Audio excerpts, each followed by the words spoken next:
அஸ்ஸலாமு அலைக்கும் வரஹ்மத்துல்லாஹி வபரகாத்துஹு. அன்பு நிறைந்த சகோதரர்களே, கண்ணியத்துக்குரியவர்களே, சிறந்தவர்களே, இப்போ ஷாம் தேசத்து மீது, அதே போன்று ஈராக் மீது, ஈரான் மீது அமெரிக்கா, இஸ்ரேல், ஐரோப்பிய நாடுகள், மற்ற பல நாடுகள் ஏன் இந்த ஈராக்கை ஷாமை குறிவைக்கிறாங்க? என்ன நோக்கம், என்ன ரீசன்? அங்குள்ள எண்ணெய்கள் எடுக்கவா அல்லது வளங்கள் எடுக்கவா? இல்லை அன்பாந்தவர்களே, முக்கியமான நோக்கம் என்ன தெரியுமா?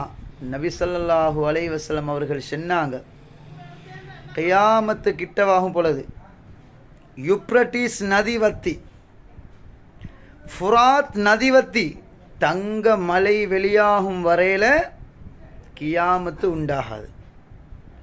இன்னொரு ஹதீஸில் சொன்னாங்க, சிரியாவில் உள்ள அமாக் தாபிக், இந்த 2 ஊர்களையும் யூதர்கள் கைப்பற்றும் வரையில் கியாமத்து உண்டாகாது.